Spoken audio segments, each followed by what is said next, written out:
અરે પણ તમે કેમ આ મોઢું લટકાવીને બેઠા છો? શું થયું?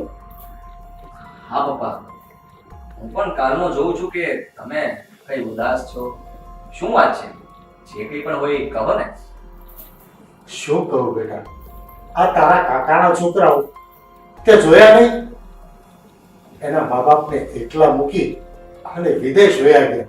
હા પપ્પા, આ ઉંમરે ઘડિયાને તેના દીકરા અને વહુની બંનેની જરૂર હોય છે, પણ આ લોકો તો એની સામું પણ નથી જોતા. બિચારા એ કેટલી મહેનત કરીને છોકરાઓને ભણાવ્યા અને વિદેશ મોકલ્યા.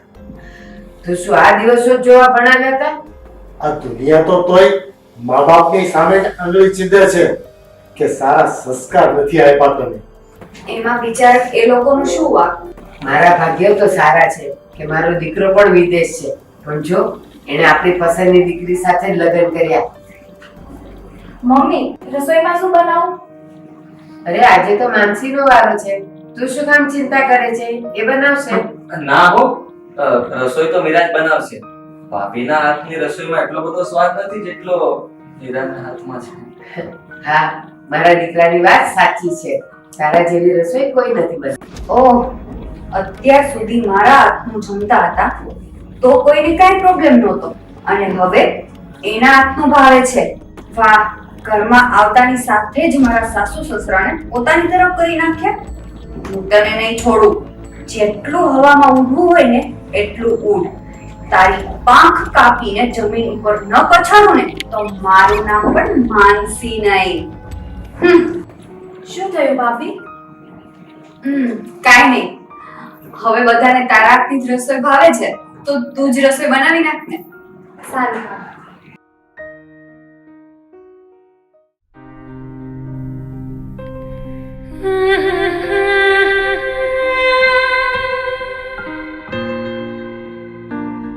કાલ સવારની આવેલી એ છોકરી મારી કરતા પણ બધાને સારી લાગવા માંડી. અત્યાર સુધી મેં રોટલા ટીપીને દીધા, પણ તોય એ વધારે સારી લાગે છે. મારા સાસુને પણ પોતાની તરફ ભરી લીધા. ક્યારેક એ એમ કહેતા કે મારી મોટી વહુ જેવી રસોઈ તો કોઈ ના બનાવી શકે. આંગળા ચાટતા રહી જઈએ એની હાથની રસોઈ ખાઈએ ને તો.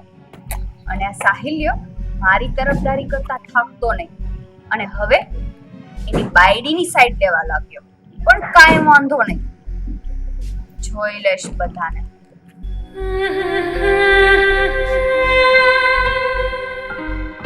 ભાભી, તમે આયા બેઠા છો? હા, બોલ ને, કઈ કામ હતું? હા, મારી સાથે બહાર આવો ને. મારે છે ને સાહિલનો બર્થડે આવે છે તો કઈ ગિફ્ટ લેવી છે. એ બધું તો ઠીક, પણ તું ગિફ્ટમાં શું લઈશ? ભાભી, મારા લગ્નમાં ઘણા પૈસા ભેગા થયા, તો હું વિચારું છું કે ગોલ્ડ રિંગ લઈ લઉં, તો ગિફ્ટ પણ આવી જાય અને પૈસા પણ સચવાઈ જાય. હા, એ વાત તારી સાચી. અરે હા, સિટી પરથી મને યાદ આવ્યું, તને અહીંથી ઘણા બધા ઘરેણા આપવામાં આવ્યા હતા તારી સગાઈ વખતે, માંડવામાં. એ બધા ઘરેણા ક્યાં છે? ભાભી, એ ઘરેણા તો મેં મમ્મીને આપ્યા છે. લગ્ન પછી તરત જ એને સાચવવા આપી દીધા હતા. તો તું હવે બધા ઘરેણા ભૂલી જજે. કેમ ભાભી? બસ, હવે ઘરેણા તારી પાસે નહીં આવે, કેમ કે હજુ સુધી મારી પાસે પણ નથી આવ્યા. આ તો લગ્ન થઈ જાય ને ત્યાં સુધી આપે, પછી તો આપણા જ ઘરેણા આપણને જોવા પણ નહીં મળે. ના ના ભાભી, હું પણ જોઉં છું કે એ ઘરેણા કેમ નથી આપતા. એ ઘરેણા પર મારો હક છે. હા, મને ખબર છે, પણ આ તો જો સાચું હતું એ મેં તને કહ્યું.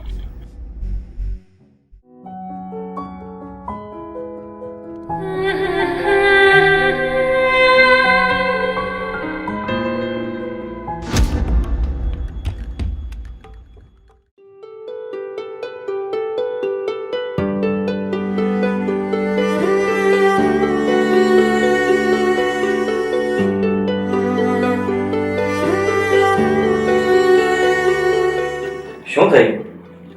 આજે મેડમનો મૂડ કેમ ઓફ છે? કઈ નથી થયું. બસ હવે રહેવા દે. એટલી તો હું તને જરૂરથી ઓળખું છું કે જરૂર કઈ વાત છે. બોલ, શું વાત છે? તમને ખબર કેમ પડી જાય છે કે હું કોઈ પ્રોબ્લેમમાં છું? પતિ શું તારો? એટલું તો સમજી શકું ને. તમારાથી મારે કઈ છુપાઈને છે જ નહીં. તો બોલ, શું વાત છે? ભાભી આજ મને સવારે વાત કરતા હતા.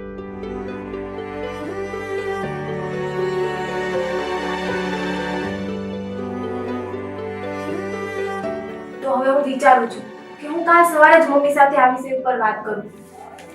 ના, તું કાલે વાત ના કરતી, હજી ઉતાવળ ના કર. કેમ ના કહું? એ ઘરેણા પર મારો હક છે. હા, પણ આમ ઉતાવળે પગલું ના ભરવું જોઈએ. સમજી વિચારીને જ નિર્ણય લેવો જોઈએ. તો શું હું ચૂપ જ રહું? ના, પણ મારી એક વાત યાદ રાખજે કે કોઈ કંઈ પણ બોલે ને તો આંખ બંધ કરીને વિશ્વાસ ના કરી લેવો જોઈએ.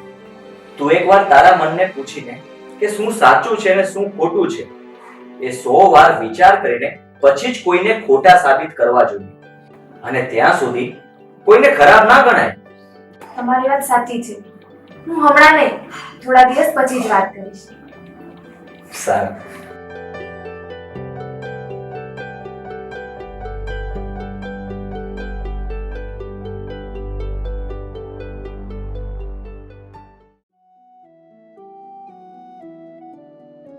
મમ્મી, તમે રહેવા દો, હું કરી નાખીશ. અરે ના રે, લાવ ને હું તને થોડીક મદદ કરાવું. એક કામ કર, તું નાસ્તો બનાવી લે અને આટલા વાસણ નીકળ્યા છે ને એ હું સાફ કરી નાખું. મમ્મી, મોટી વહુ તમારી અહીંયા હોય અને તમે કામ કરો એ થોડું સારું લાગે. વાહ બેટા, આજ તો તું બહુ મીઠી મીઠી ચાસણી જેવી વાત કરે છે ને. બોલ, શું વાત છે? ના ના મમ્મી, કાંઈ નથી. સારું, ઠીક છે. અરે રે, આ ડોશીએ તો આટલી જલ્દી વાત પૂરી કરી દીધી. મારે તો મારું સાચું કામ તો બાકી જ રહી ગયું. મમ્મી, એક મિનિટ, મારે તમને એક વાત કહેવી હતી. હા તો બોલ ને, નહીં તો પછી છે ને પેટમાં તને જ દુખ છે. મમ્મી, મીરા એમ કહેતી હતી કે મારા સાસુએ મારા ઘરના બધા છીનવી લીધા છે. હું ગમે એમ ભરીને બધા પાછા લઈ લઈશ. હે, સાચું એમ કહેતી હતી? હા, અને એમ કહેતી હતી કે મમ્મી જો આનાકાની કરશે ને તો હું કોર્ટ સુધી પહોંચી જઈશ, પણ ગમે એમ કરીને ઘરેણા તો પાછા જ લઈ લઈશ. તો એની એવી હિંમત કે મને કોર્ટ સુધી લઈ જશે? હા મમ્મી, મને તો બહુ દુઃખ થતું હતું તમારા માટે. તમે એને કેટલો માન આપો છો, કેટલો એના પર વિશ્વાસ કરો છો, તોય એને તો તમારા પર સહેજ પણ વિશ્વાસ નથી. સારું થયું તે મને કહી દીધું. મને ખબર તો પડી કે કોણ કેવું છે. હવે જો તારી હાલત થાય છે ને એ ખરાબ વહુ તું બનીશ અને સારી વહુ હું. જય શ્રી કૃષ્ણ મમ્મી. ભાભી, આ મમ્મીને શું થયું? ખબર નહીં, તું જ પૂછી લે ને.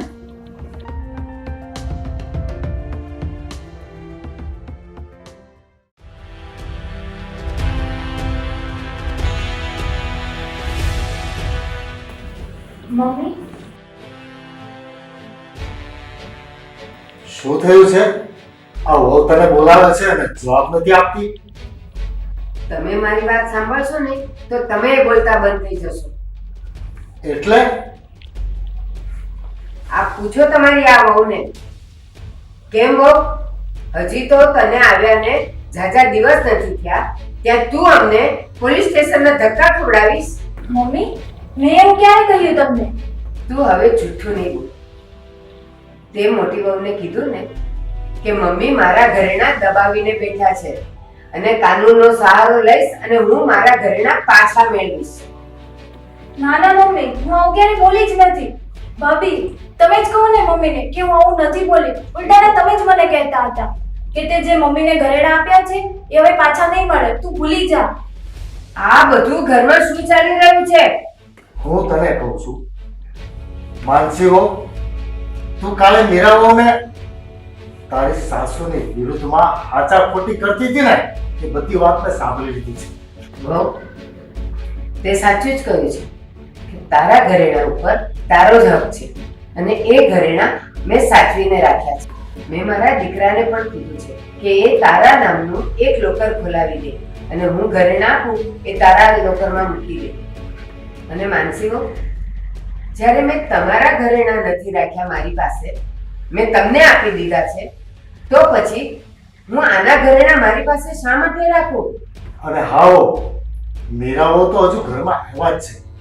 એમની વચ્ચે મનમાર કરાવવાને બદલે તમે બંને વચ્ચે ઝઘડા કરાવો છો.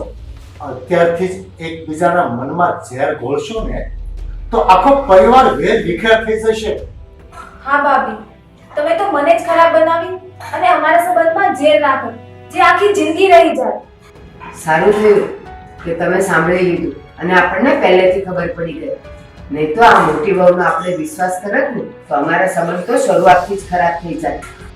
સોરી મમ્મી, સોરી પપ્પા, મારી જ ભૂલ છે. હું તમારી ગુનેગાર છું. મીરાના આવ્યા પછી મને એવું ફીલ થયું કે મારું માન પણ ઓછું થઈ ગયું છે, એટલે મને જલન થતી હતી.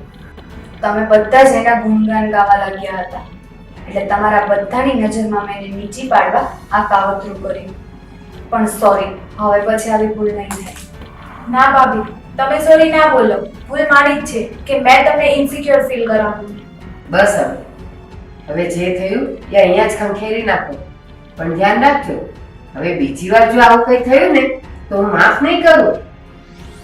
મમ્મી, હું તમને પ્રોમિસ કરું છું, હવે પછી આવું ક્યારેય નહીં થાય અને અમે બંને બહેનો નીચે જ રહીશું.